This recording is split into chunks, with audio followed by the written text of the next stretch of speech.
Hello student, मैं हूं mister निज़ाम खान। आपका निज़ाम खान फिजिक्स ऑनलाइन क्लासेस में बहुत बहुत स्वागत है। आप मेरे इस चैनल को सब्सक्राइब कर लीजिए ताकि इससे रिलेटेड वीडियो आपको मिलती रहे। आज हम आपको पढ़ाने वाले हैं क्लास 10th में विज्ञान, जिसका अध्याय नंबर 10 है। और अध्याय नंबर 10 जो है वो है प्रकाश, परावर्तन तथा अपवर्तन। ये इसका पहला पार्ट है। इसके अंतर्गत सबसे पहले हम आपको पढ़ाएंगे कि प्रकाश क्या है, व्हाट इज़ लाइट। प्रकाश क्या होता है? तो प्रकाश ऊर्जा का एक स्वरूप है जो हमें किसी वस्तु को देखने में सहायता करता है। यानी इसकी अगर दूसरी परिभाषा अगर आप जानना चाहें तो जान सकते हैं। यानी प्रकाश क्या है? प्रकाश एक प्रकार की ऊर्जा होती है जो हमारी आँखों को संवेदित करती है, यानी किसी भी वस्तु को देखने के लिए उत्तेजित करती है। देख लीजिए यहाँ पर, मान लीजिए कोई यहाँ पर आदमी है और यहाँ पर ये कोई वस्तु है। सबसे पहले प्रकाश की किरणें जो है वो वस्तु पर पड़ती हैं, चाहे ये प्रकाश की किरणें आपकी इधर से आ रही हों या फिर इधर से आ रही हूँ या फिर इधर से आ रही हूँ। सबसे पहले प्रकाश की किरणें वस्तु पर पड़ती हैं और वस्तु से परावर्तित होकर फिर मनुष्य के आँखों तक पहुँचती हैं, तो वो वस्तु हमें दिखाई देती है। कहने का मतलब ये है कि अगर वस्तु अंधेरे में रखी होगी तो वो हमें नहीं दिखाई देगी। वस्तु को देखने के लिए प्रकाश की आवश्यकता होती है, बिना प्रकाश के वस्तु हमें दिखाई नहीं देगी। जैसे अगर कोई मनुष्य है, उसकी आंखें स्वस्थ हैं, अगर वो अंधेरे कमरे में जाता है तब भी उसको वस्तु दिखाई नहीं पड़ती। इसका मतलब ये हुआ कि कमरे में रखी हुई कोई भी वस्तु को देखने के लिए प्रकाश की ज़रूरत पड़ती है। इससे रिलेटेड उदाहरण देख लीजिए, जैसे दर्पणों द्वारा प्रतिबिंब का बनना, तारों का टिमटिमाना, इंद्रधनुष के सुंदर रंग या फिर किसी माध्यम द्वारा प्रकाश को मोड़ना। अब आप देख लीजिए प्रकाश का परावर्तन क्या है, reflection of light. Reflection of light क्या होता है? देख लीजिए, जब प्रकाश की किरणें किसी चिकने तल पर आपतित होती हैं तो उसका अधिकांश भाग उसी माध्यम में वापस लौट जाता है। इसी घटना को ही हम प्रकाश का परावर्तन कहते हैं। देख लीजिए, मान लीजिए ये कोई चिकना तल है या दर्पण मान लीजिए, और इधर से ये प्रकाश की किरणें, ये इधर से प्रकाश की किरणें ये आ रही हैं और आने के बाद क्या हो रही हैं, उसी माध्यम में परावर्तित हो जा रही हैं। इसी घटना को ही हम प्रकाश का परावर्तन कहते हैं, रिफ्लेक्शन ऑफ लाइट कहते हैं। प्रकाश के परावर्तन के नियम क्या हैं? प्रकाश के परावर्तन के कितने नियम होते हैं? तो प्रकाश के परावर्तन के 2 नियम होते हैं।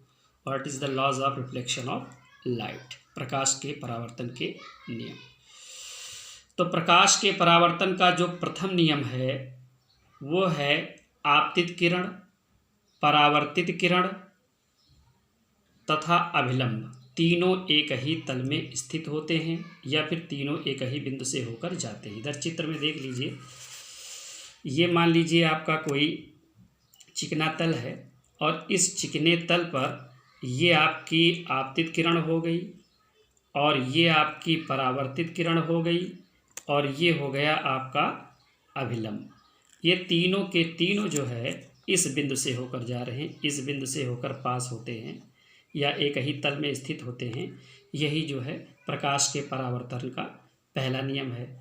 और प्रकाश के परावर्तन का दूसरा नियम क्या है? देख लीजिए, यहाँ पर लिखा हुआ आपतन कोण परावर्तन कोण के बराबर होता है, अर्थात एंगल आई बराबर एंगल आर के।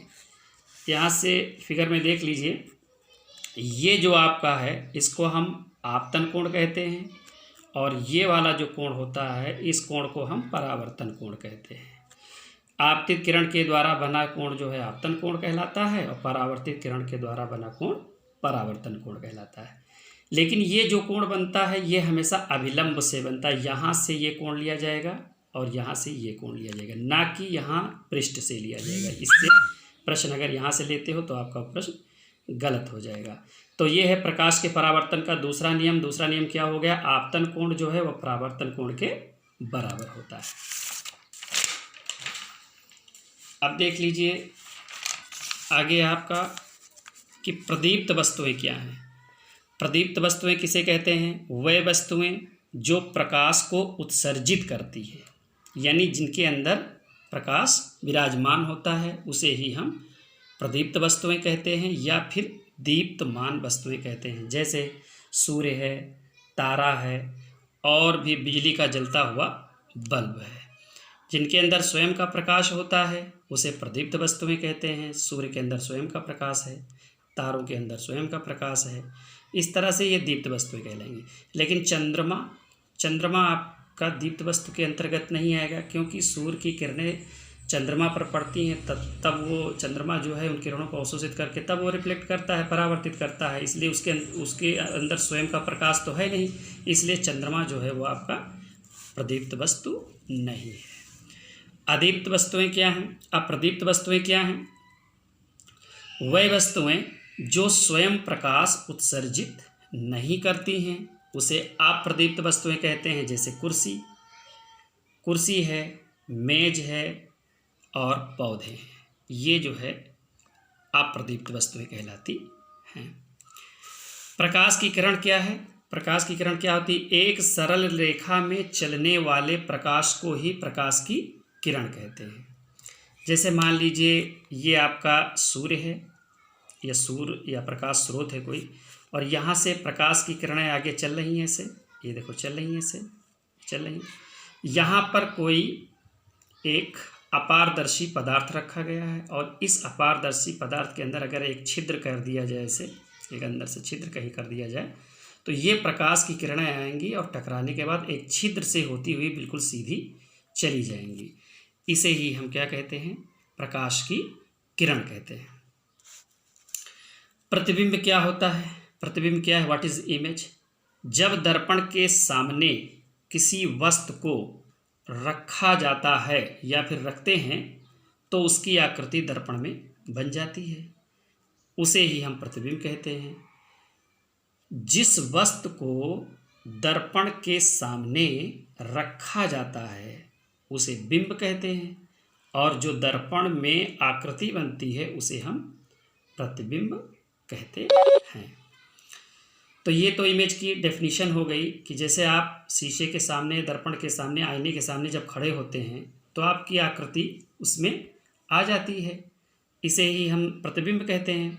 अगर आपको जैसे मान लीजिए कोई नया चम्मच ले लीजिए, ये देखिए ये एक चम्मच है, पॉलिशदार चम्मच हो, चिकना स्मूथ चम्मच हो, और चम्मच की कुछ आकृति ऐसी होती है, अगर इसके अंदर से आप अपने चेहरे को अगर आप देखते हो तो आपका चेहरा उसमें उल्टा दिखाई देता है, और जब उल्टा दिखाई देता है तो वो वास्तविक होता है।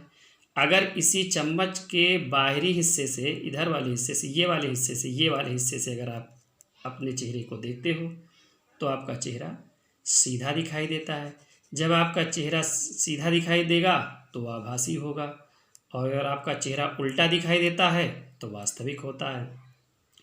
यानी जो घर में दर्पण होता है, जब हम उसके सामने खड़े होते हैं, वो प्लेन दर्पण होता है, समतल दर्पण, तो उसमें हमें वस्तु उल्टी दिखाई देती है। अब देख लीजिए प्रतिबिंब के प्रकार। प्रतिबिंब कितने प्रकार का होता है? मान लीजिए प्रतिबिंब दो प्रकार का होता है। प्रतिबिंब दो तरीके का होता है। पहला है वास्तविक प्रतिबिंब। वास्तविक प्रतिबिंब क्या है? किसी बिंदु स्रोत से चलने वाली प्रकाश की किरणें, ये मान लीजिए किसी बिंदु स्रोत से चलने वाली, ये देख लीजिए, प्रकाश की किरणें दर्पण से परावर्तन के पश्चात जिस बिंदु पर वास्तव में मिलती हैं उसे वास्तविक प्रतिबिंब कहते हैं, और इसे पर्दे पर प्राप्त किया जा सकता है। वास्तविक जो प्रतिबिंब होता है वो वस्तु की अपेक्षा सदैव उल्टा होता है, वस्तु की अपेक्षा सदैव उल्टा बनता है, उसे हम वास्तविक प्रतिबिंब कहते हैं। बाकी इसके बारे में अगला वीडियो अगले दिन